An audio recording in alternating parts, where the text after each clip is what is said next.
We are live. Welcome, welcome, welcome. Hey everyone, how's it going? Let's see how many people are here. Type in chat where you guys are tuning in from, just so I can see where everybody's coming in from. You know, I'm personally in San Jose, California. Let's get some GMs going in the chat. Let's probably wait for like 2 or 3 minutes, and then I'll go ahead and start with the workshop. But yeah, today's gonna be fun. We're just gonna be learning about pretty much how to build a Dapp on Metis. So last week we just did Ethereum. This week we're doing Metis, and then next Thursday we'll start with Flow. And it's all how to build Dapps with the Hyperverse, and you know, you don't need to write smart contract code at all.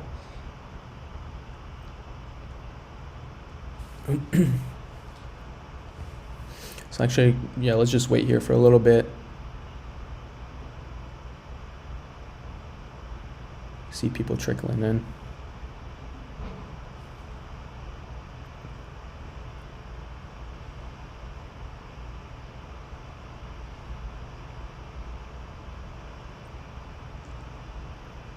We'll probably start in another minute.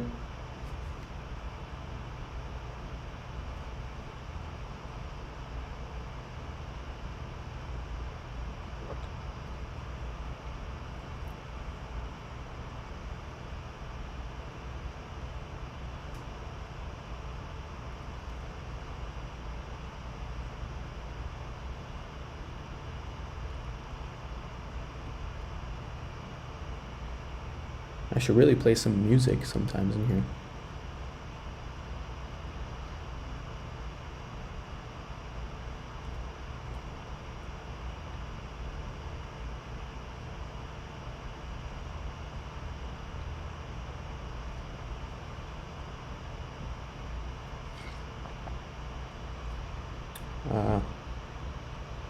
There we go.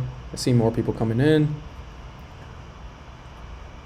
Feel free to leave in chat where you guys are tuning in from. I just realized my face isn't showing. There we go. So I'm tuning in from San Jose, California. Are you guys excited? Feel free to throw some GMs in chat. We'll just wait a couple more minutes here. Maybe like 2 minutes, and then I'll get started.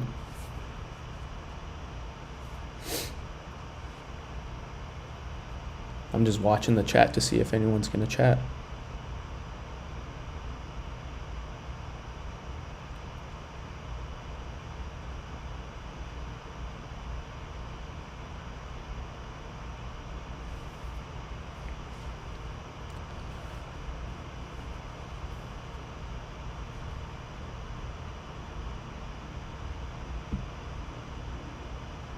Let's see how many people are in here.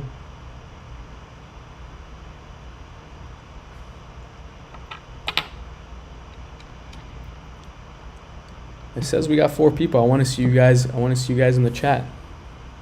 Type GM if anything.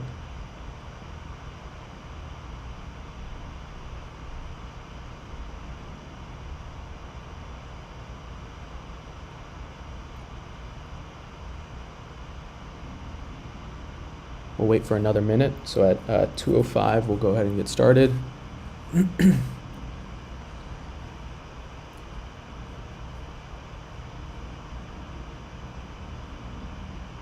Were any of you in the Ethereum FastCamp last week?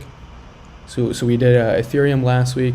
This week, right now, we're doing Metis, and then next week we're going to be doing Flow. So teaching you guys all the basics of blockchain, crypto stuff, and then and then how to build Dapps using the Hyperverse with just JavaScript. So it'll be really fun. It'll be really exciting. There we go. We got 1 GM. All right, that's all I was looking for. So now I'll go ahead and start. So hi everyone, I'm Shane, and I'm the developer advocate at Decentralized. And today I'm going to be showing you a live demo of one of our example Dapps and run it on Metis, and then show you how the Hyperverse works, and then as well as talk about some of the basics of blockchain and crypto. So yeah, let's go ahead and get started. So first, what exactly is FastCamp? So FastCamp is a mini bootcamp that's designed to help Web 2 developers like yourselves to start building for Web 3 using the Hyperverse. And I'll explain exactly what the Hyperverse is and such later. And so yeah, we'll be hosting FastCamps for Ethereum, Metis, and Flow. So we actually just did Ethereum last week. Right now we're doing Metis. And then next Thursday we start with Flow. And then we'll be adding on other blockchains as they get integrated into the Hyperverse. So yeah, I'll just be going over the basics that you need to know about that chain and how to actually start developing Dapps on them using just JavaScript. So no smart contract code knowledge needed at all. So what exactly are the benefits of completing the FastCamp? So you'll earn a FastCamp NFT, which you can actually see on the right. That'll actually get you certified and give you access to apply to paid bounty projects. So, there is some sort of monetary value to this. And then as well as be able to possibly win some cool merch and other prizes and get you on track to becoming a community ambassador for the Hyperverse DAO, which also has some monetary benefits to it as well. So very exciting stuff. And so as far as the agenda for today, I'll be going over a quick overview of what the Hyperverse is and the architecture and stuff like that. And then we'll get into the blockchain and crypto basics. And then I'll actually show a live demo of one of our example dApps called Tribes on Metis. Hey, Merkham. Nice. So what we are building is a community built and open and audited modular platform for smart contracts for all major blockchains.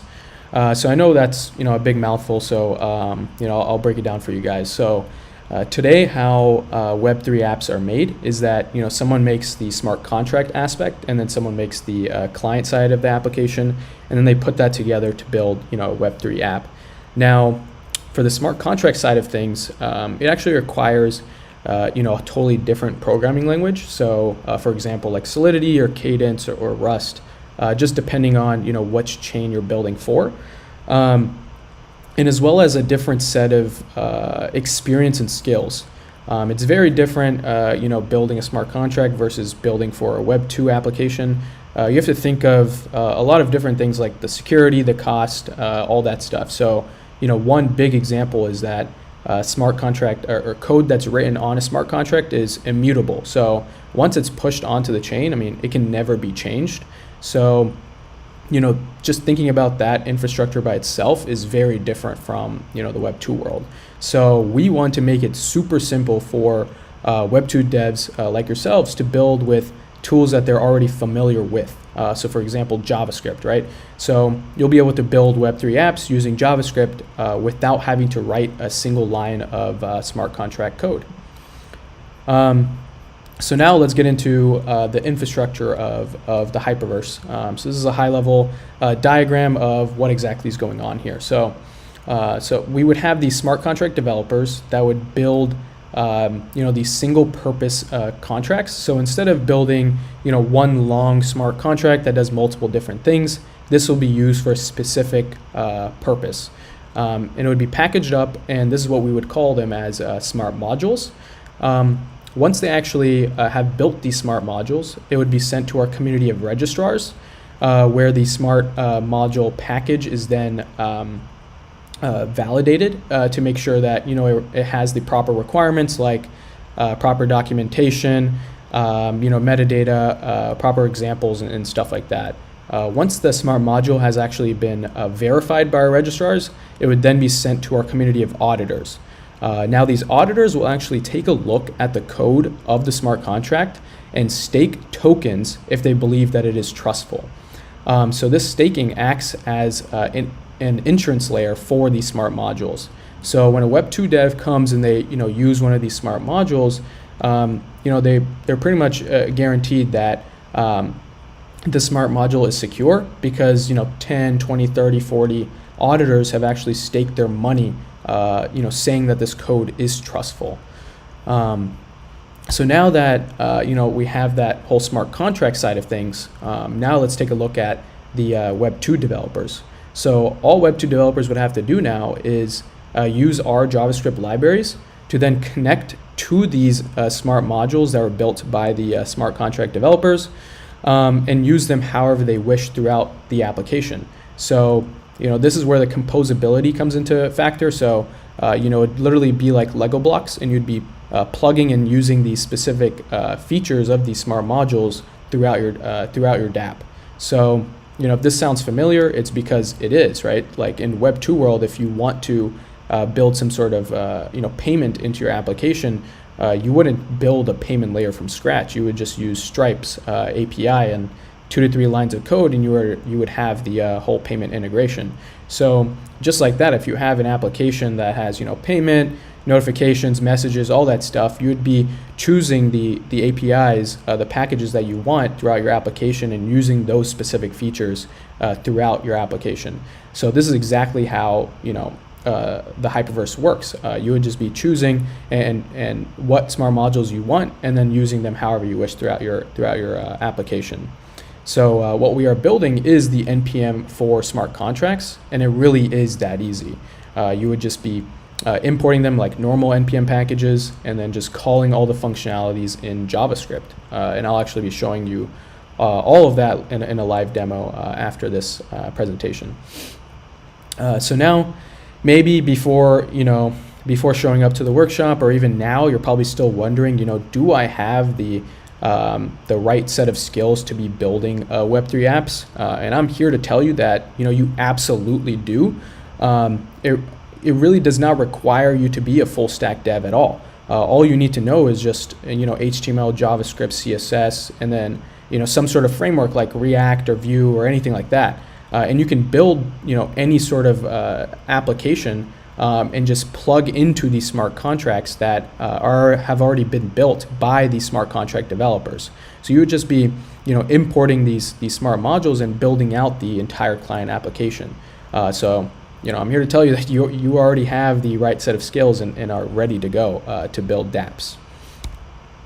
So now let's get into some of the blockchain basics.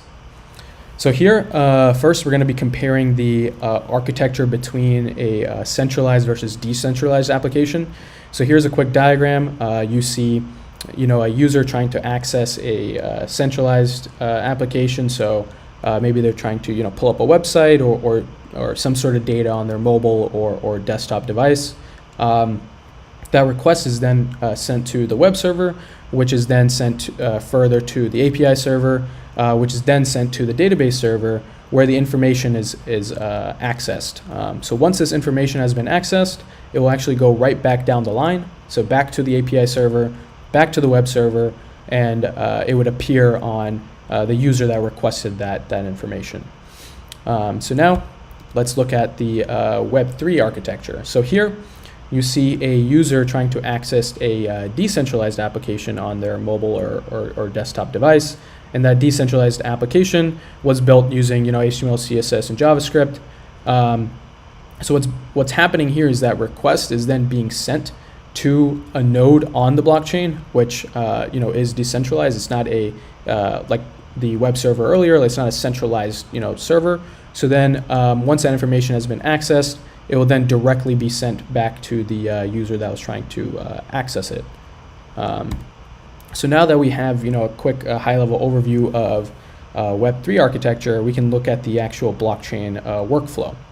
So here we have someone that is requesting a transaction. So what happens with that transaction is that it is then broadcasted to a network consisting of computers, which are also known as nodes. What these nodes are doing, they are validating the transaction. So once this transaction has been verified, they will then be combined and put onto a block of data. So this block of data consists of other users and other transactions as well. Once that's complete, it will then be added on to the existing blockchain, where it will stay permanent. So it will stay there forever and is not able to change. and then that's when the transaction is complete. So now that we have a high-level overview of the workflow as well, we can go into some of the crypto basics. So here, I'm going to be talking about the public and private keys. So the first thing that is generated is the private key. How it's generated is generated by doing some fancy math stuff that we won't get into for simplicity's sake. But the important thing to note here is that the private key is meant to be private, not for sharing at all. So this is how some of these hacks happen, where your wallet gets drained and stuff like that. It's maybe an exploit on a website where you connect and you're exposing your private keys, or if someone literally just asks for your private keys, just know that you should never put it out there. Otherwise, anyone can do anything with your wallet. And then from there, the public key is derived from your private key, plus some even more fancy math stuff. And this public key is shareable. You can share it with anyone you like if you wish. So now let's look at the accounts. So these user accounts are not like anything like the Web 2 world. So blockchain does not have user accounts like there is in Web 2. The accounts are instead derived from your public and private keys that are randomly generated. So now we can actually look at a real life example of signing and receiving messages. So here we have Bob and Alice. So here Bob is actually creating his message for Alice using an app to sign his message with his private key. So he's not sharing the private key or anything like that. It's actually going to create a signature from his private key, and then that signature is the thing that's actually being sent to Alice. So now what Alice is going to do is use the app to verify that this message signature does belong to Bob by using his public key. So the public key, again, it's shareable, right? So Bob shared the public key to Alice, and then Alice can verify that this message does belong to Bob by using his public key to ensure that. So now we'll go into the tool of the thing that actually deals with these public-private keys and signing transactions and all. So what the wallet is for two things and two things only, so that it can secure the storage of your private keys, and it allows us to actually sign transactions. So it's important to note that a blockchain wallet does not contain any money or crypto. It is solely for those two purposes, so securing storage for your private keys and to sign transactions. So now with all this transaction talk comes fees associated with these transactions. So we'll get into the three concepts. So the transaction fee itself, gas prices, and as well as the speed of these transactions. So first, the transaction fee itself, which is also known as gas. You can actually specify any amount that you wish, and you'll see later in the speed of the transaction. But say the higher amount that you wish to pay for the gas, the more likely that it'll send faster than someone else who's putting in a lower amount for the gas.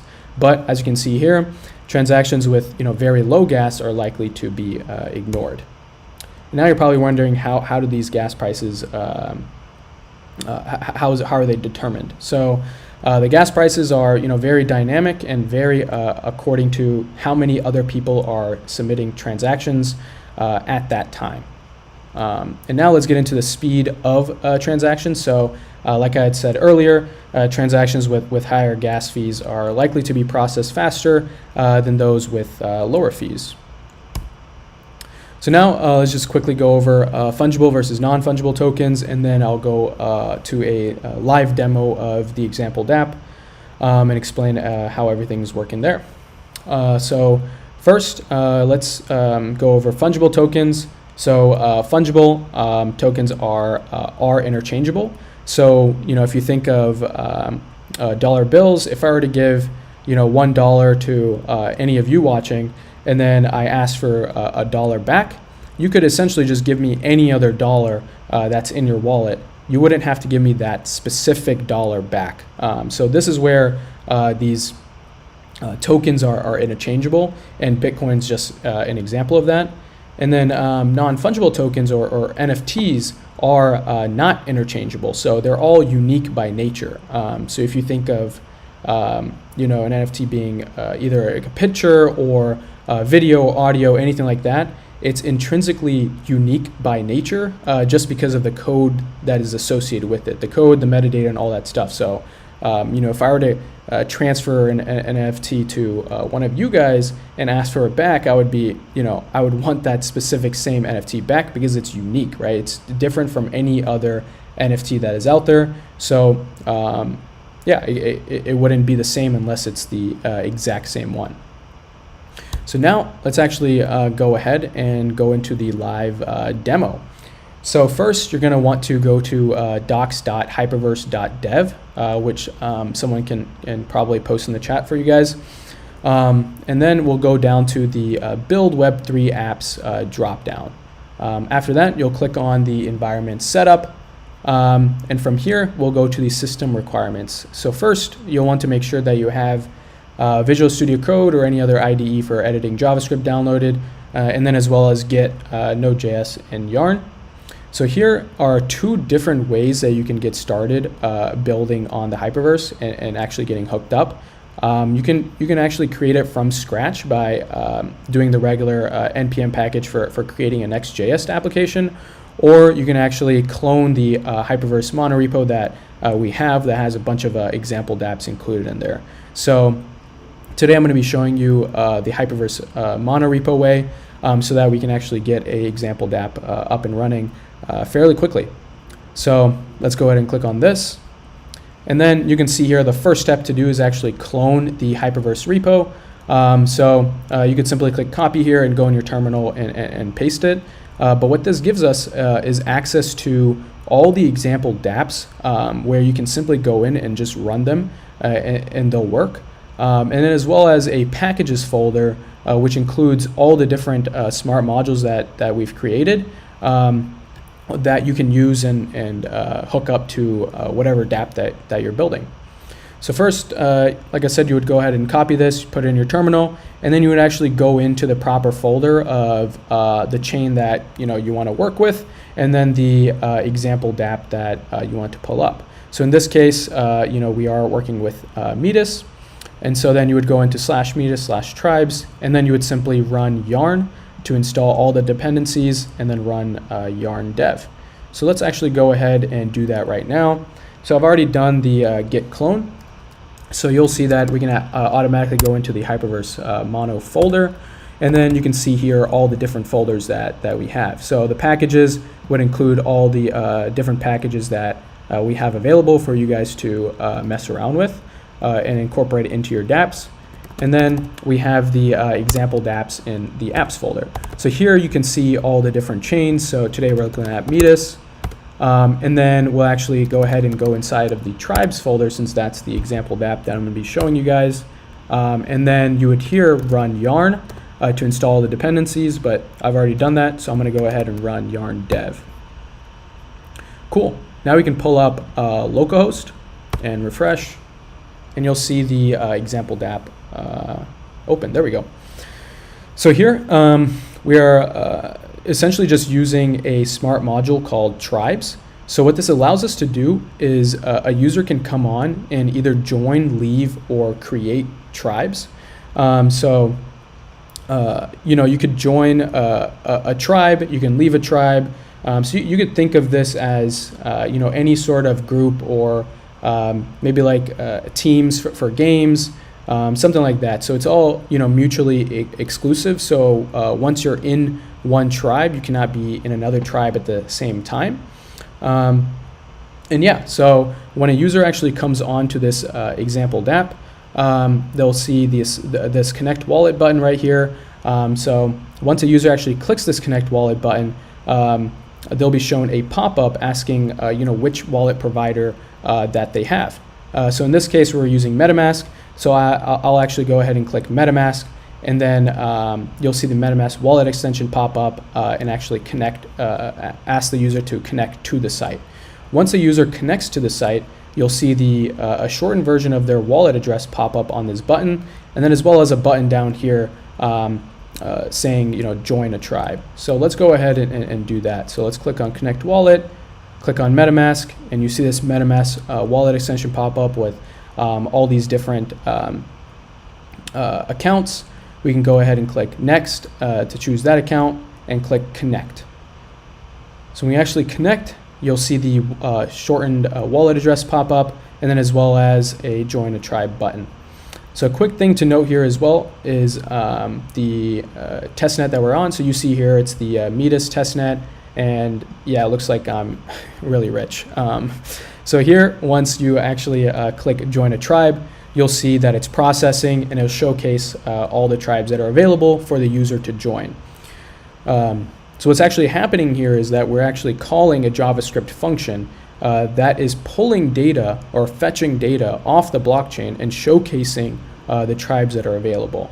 So you'll see when I click Join a Tribe, it'll be processing. So it's actually fetching all of this data from the blockchain and then showcasing all the tribes that are available.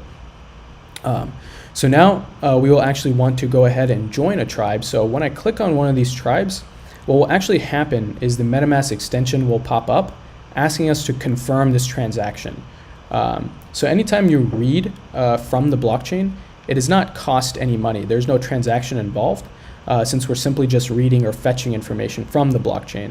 Now, every time you want to actually update or put information on the blockchain, it will cost us some sort of money. So in this case, a transaction will appear. So the MetaMask extension will pop up asking us to confirm the cost of this transaction. So I'll go ahead and click, Dragon, because I want to join the Dragon tribe. So you'll see here, here's the estimated gas fee, and then we would click confirm, and it would actually confirm the transaction, and then show us the information of the tribe we just joined. So you see the tribe image, the description, and the name. So if I click back to this MetaMask wallet right here and click into this transaction, we can actually view this transaction on Metis's block explorer. So here you'll see the transaction hash. So that's basically the unique ID of this transaction. So you could search up this transaction hash and then get all the information that you wanted. So here you could see the result, so the status as well, and then as well as what time the transaction occurred, and then who it's from, so the wallet address of the person who created the transaction, and then where it's going to. So if we actually go ahead and click on this too, you'll even see all the transactions that are happening on this contract. So it's pretty cool. This is all, it may be too much of blockchain jargon here, but it's not necessarily something that you need to know to build these dApps, but it's very good to know. That way you know how everything is working, and you can dig deeper into a lot of this stuff.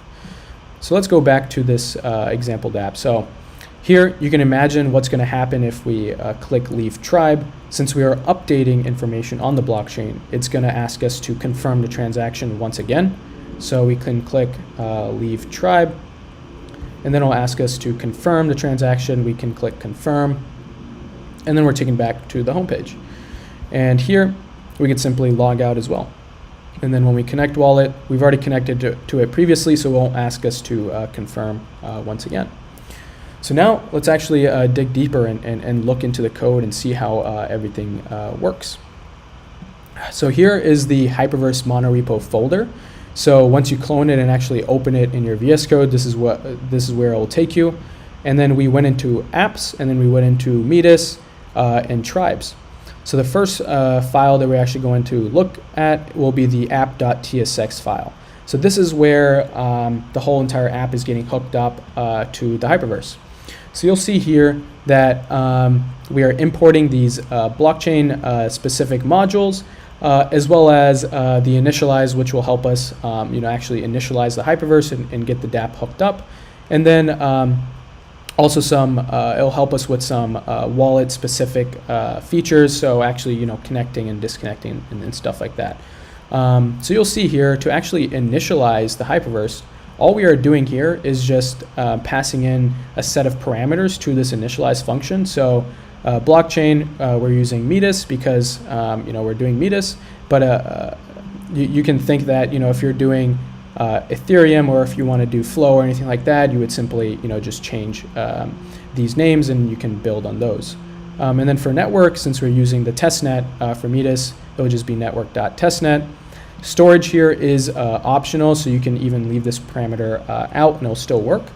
And then for this modules section, this would be an array of the modules that you have imported and are using.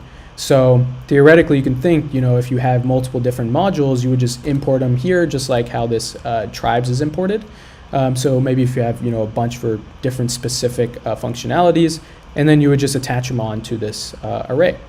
So here it would just be the bundle is just, the smart module that you imported. And then this tenant ID, you're probably wondering, what is that? So how the architecture of the Hyperverse works is that there is a tenant. So this would be the owner of the data that is being showcased. So as you saw when we saw all those different tribes, they're coming from this address's data. So say if you wanted to upload your own data, your own tribes, you could also do that as well. So you would simply go to /setup, and then this is where you can actually connect your wallet, and it'll give you some instructions here where you can create your own instance and upload your own images, your own tribes, names, description, all that stuff. So now let's actually go back to the code. And then once you have actually uploaded those new tribes, you would just simply change this to the wallet address that you used, and then you'll see that data show up on your Dapp. So next step, all we are doing is just wrapping all of its nested components with this provider, which gives the entire Dapp access to the Hyperverse. So now let's look into the index.tsx file. So this is the first file that is being rendered, and you'll see here that the first component that's being rendered is this nav component. So you'll see here that it's coming from the components/nav folder. So if we go into components folder and look at the nav.tsx, we can see exactly how the connect wallet button is working. So you'll see here it's just a regular HTML button that displays the text connect wallet. So this is what we saw up here on the home page. So if we go back to the home page, you'll see right here, right, this connect wallet button.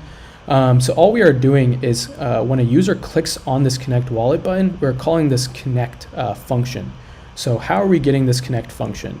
If we look up here, all we are doing is using this fancy syntax to extract this connect function from this use Metis hook. Now if we look up here to where we're actually importing use Metis and hover over it, you'll see that there's a set of functionalities that it gives us. So you can see this connect, this disconnect, and as well as seeing the user's address, chain ID, stuff like that. So wallet specific features. And then all we're doing is extracting these two functionalities so that we can use them here in this component. And then we're extracting the address as well. So this will give us access to the address if a user is connected. And then all we are doing is saying, if there is no address, then showcase this button. Otherwise, showcase this button, which shows the shortened version of the address. And then if a user clicks on this button, then we just call disconnect. So in one word, right, connect, it does everything for you. The pop-up showing the wallet provider, as well as asking the user to connect from the MetaMask extension and actually be connected and authorized to use the Dapp. So yeah, it's pretty cool. So now let's go back to the index.tsx file and see how exactly we're rendering all the tribes.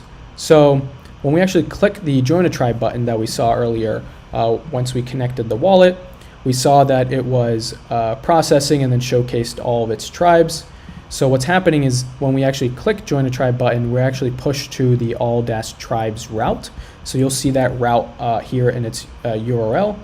And how Next.js works is that once you're actually pushing to this route, it's actually attached to the same file. So say if I made another file, hello.tsx, then /hello would work.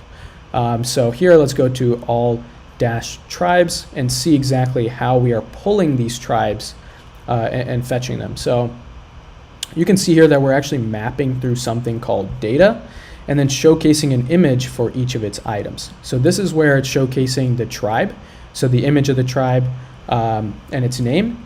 And then once a user actually clicks on this tribe, we call this mutate function. But first, where are we getting this data from? How are we getting this data? So if we look up here, we can see that we're actually extracting data from what is returned from calling this tribes function.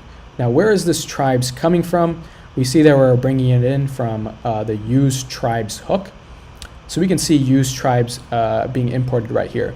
So essentially, what use tribes is a bridge between the smart contract and the front end code. So it's extracting all the smart contract functionality into JavaScript. So you can see here that there's 8 more functions that you can use simply with JavaScript that would actually either fetch or update or anything like that. So kind of like GET requests or anything like that in the Web2 world, and actually update information on the blockchain just by calling a simple JavaScript function. So you can actually see that being happening right here. So we're just extracting tribes from the use tribes hook and then calling tribes, which gives us a list of all the tribes that are available, which we are calling in this case data. And then we're just mapping through the data and showcasing each of the tribes items.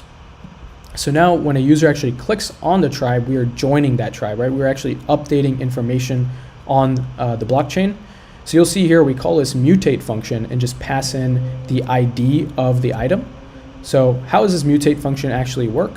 We can go up to here and we see that it's kind of very similar. All we're doing is calling this join function that we imported from use tribes as well.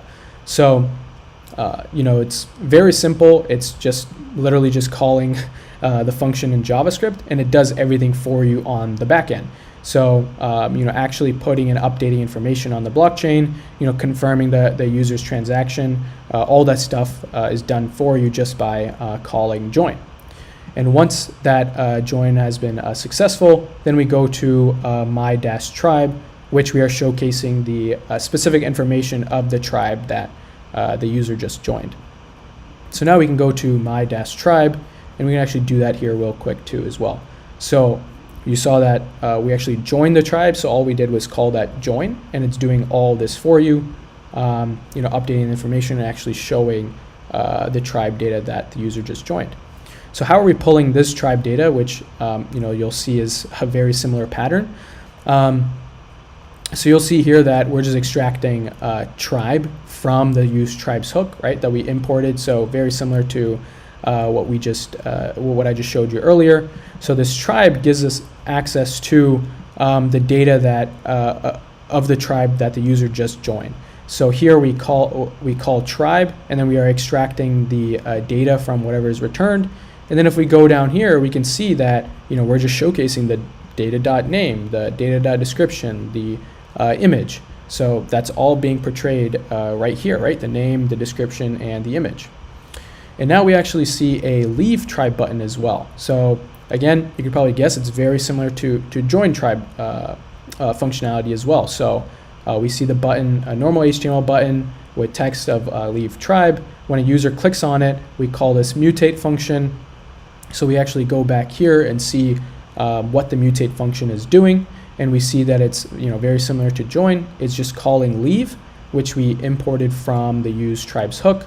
And then once that is successful, we go back to the home page.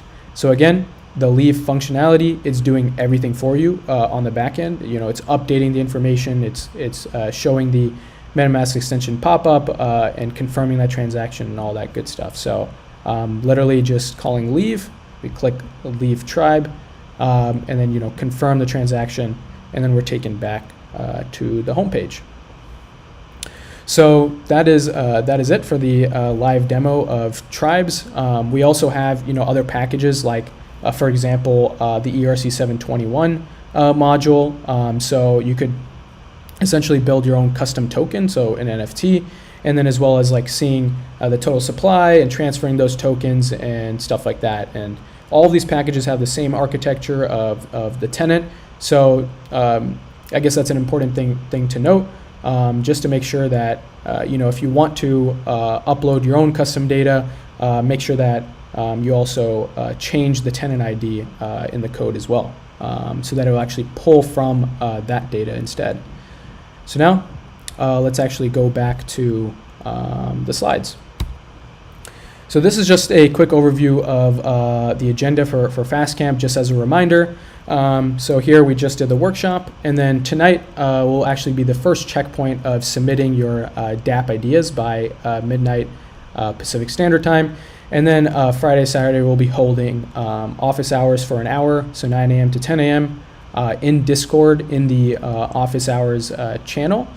And then that's also when you'd be asynchronously building your Dapps, and we would always be available on Discord for any questions or concerns, or if you just want to talk about your idea or anything like that, you can always hit us up. And then Sunday you would still be working on your Dapp as well, and then Monday morning we would host a after party where everyone can come and join and just talk about their experiences of FastCamp and see what everybody's up to, see what everybody's building. And then Monday at midnight is when you would submit your Dapp. So now for next steps, these are just some resources that will also be emailed to you as well. But just to make sure that you are in the Discord, so you can join for office hours and as well as ask us questions at any times. And then submit your Dapp ideas by midnight tonight. There's a document on how to go about actually submitting your ideas to our GitHub. And then the docs to make sure that you have access to that as well. So docs.hyperverse.dev. So that'll be very important since that is step-by-step what I showed you guys today for the live demo. And then there's a great post on our Decentralized website of how to actually build the Connect wallet feature and all that from scratch. So instead of cloning the Hyperverse monorepo, this actually goes over importing all the modules from scratch and building it that way. And yeah, I'm really excited to see what you guys will build. And if you guys have any questions, feel free to throw them in the chat. I know we have some people from Decentralized here as well, so that can answer any questions. But if not, you can always hit us up on Discord. And then obviously we're going to be hosting office hours tomorrow and Saturday as well. So yeah, let's see if you guys have any questions.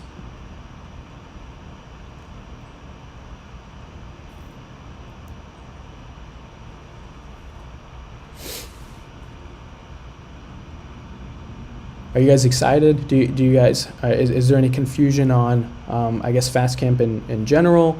Does this seem cool to you guys?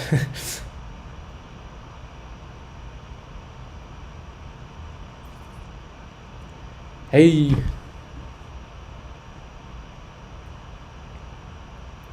If you guys don't have any questions, then I guess we can end the workshop, and then this workshop will be posted to YouTube, so you'll always have access to this on our channel to watch back. And yeah, if you guys have any questions, feel free to hit us up on Discord.